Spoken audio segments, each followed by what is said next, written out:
Age family, আমি কবিতা আবার একটা নতুন ব্লগ শুরু করে দিলাম। সকাল সকাল ঘুম থেকে উঠে একদম অনেক সকালে উঠেছি, ফ্রেশ মুডে সব কাজকর্ম শুরু করে দিয়েছি। সকাল সকাল অর্ধেক কাজ আজকে হয়েও গেছে। ঘর পরিষ্কার করা থেকে জামা কাপড় কাচা প্রচুর হয়ে গেছে। চলো আমাকে ব্যালকনিতে আগে যাই। জামা কাপড় দেখো কত কেচে, সকালবেলায় কেচে মেলে একদম অর্ধেক শুকিয়েও গেল। দেখতে পাচ্ছ জামা কাপড়গুলো সব কাঁচা মেলা মোটামুটি হয়ে গেছে, অর্ধেক শুকিয়েও এসে গেছে। এই দেখো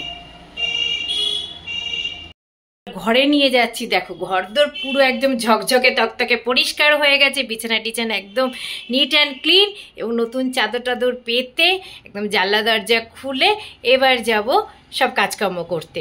চলো একটু বিছানাটা পরিষ্কার করেছে একটু দেখিয়ে দিই। সুন্দর করে একদম চাদর টাদর পেতে টান টান করে সুন্দর করে চাদর টাদর পেতে চলে এসেছি এবার তোমাদের সাথে গল্প করতে। চলো এবার পরবর্তী কাজে হাত দিতে শুরু করে দিই। আমার রেডি হয়ে গেছে চাউমিন, এবার রেখে আমি বাদবাকি কাজগুলো যাই আস্তে আস্তে। রেডি আমার চাউমিন, এবার সবাইকে খেতে দিয়ে দেবো।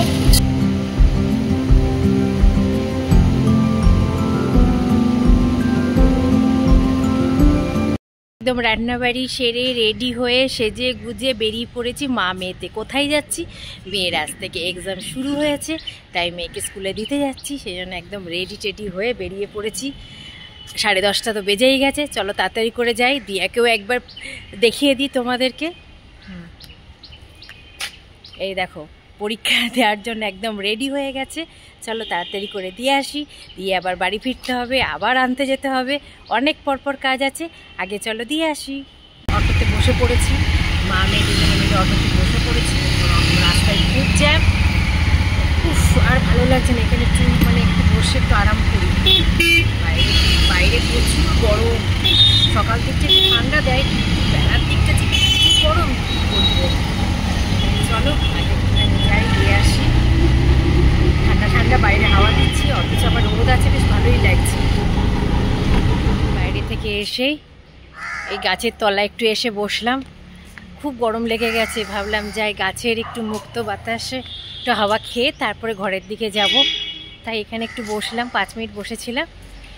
বললাম যাই দেখি, অনেক বেলা হয়ে গেছে, যে আবার টুকটাক কাজগুলো সেরে নিয়ে আবার তো দিয়াকে নিয়ে আসতে হবে, সেই জন্য ভাবলাম যাই, আর বসে থাকলে হবে না। উফ বাবা, একটু কী যে শান্তি পেলাম যেখানে একটু 5 মিনিট বসাতে। ঠান্ডা ঠান্ডা গাছের তলায় বসেছিলাম, কি ঠান্ডা হাওয়া দিচ্ছে, আর শরীরটা যেন প্রাণটা যেন জুড়িয়ে যাচ্ছে। চলো ঘর বাড়ি দুদিকেই সামলাতে হচ্ছে আমাকে।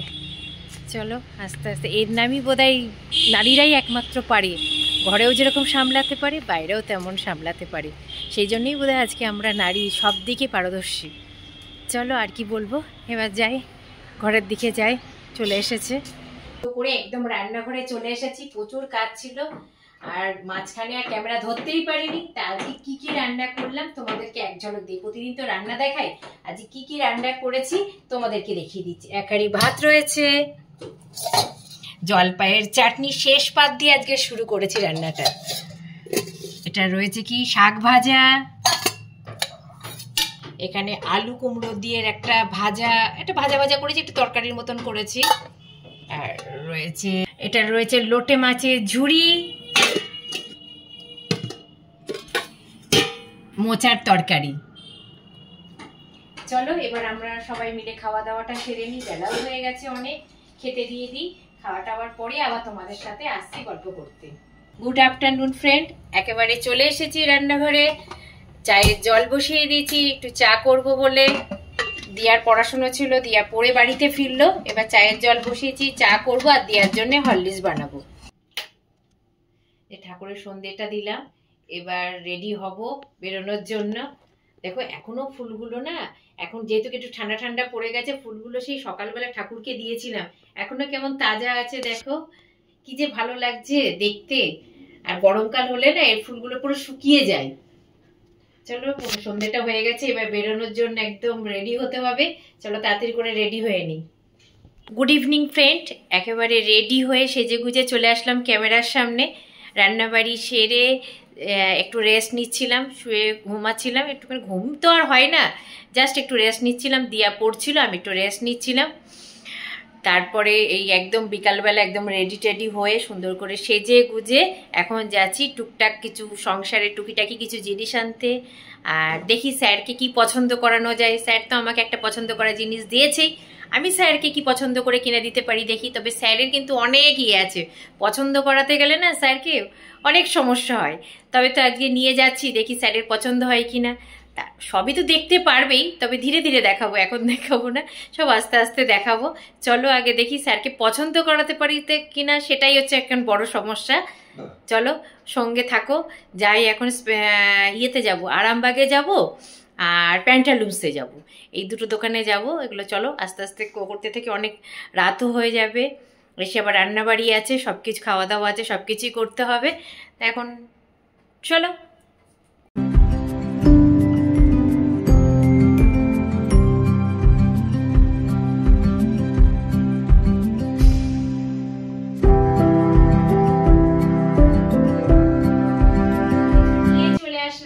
তবে কিন্তু স্যারের গিফট আমি কিনতে পারিনি এখনো পর্যন্ত। স্যারকে পছন্দই করাতে পারলাম না, আমি জানি, বলেই গেলাম, জানি না স্যারের পছন্দ হবে কিনা। খুব একটা স্যারের পছন্দ হয়নি। আরো দুটো তিনটে দোকান ঘুরে যাব, কালকে নিয়ে যাব, কালকে তো ছুটি আছে স্যারের, কালকে নিয়ে যাব, দেখা যাক। তবে আপাতত এগুলোই শপিং করে নিয়ে এসেছি। আর মেয়ের জন্য একটা প্যাডিস নিয়ে এসেছি, ও খাবে, ও খেতে বসে পড়েছে, আর দেখানো গেল না, ও খাচ্ছে।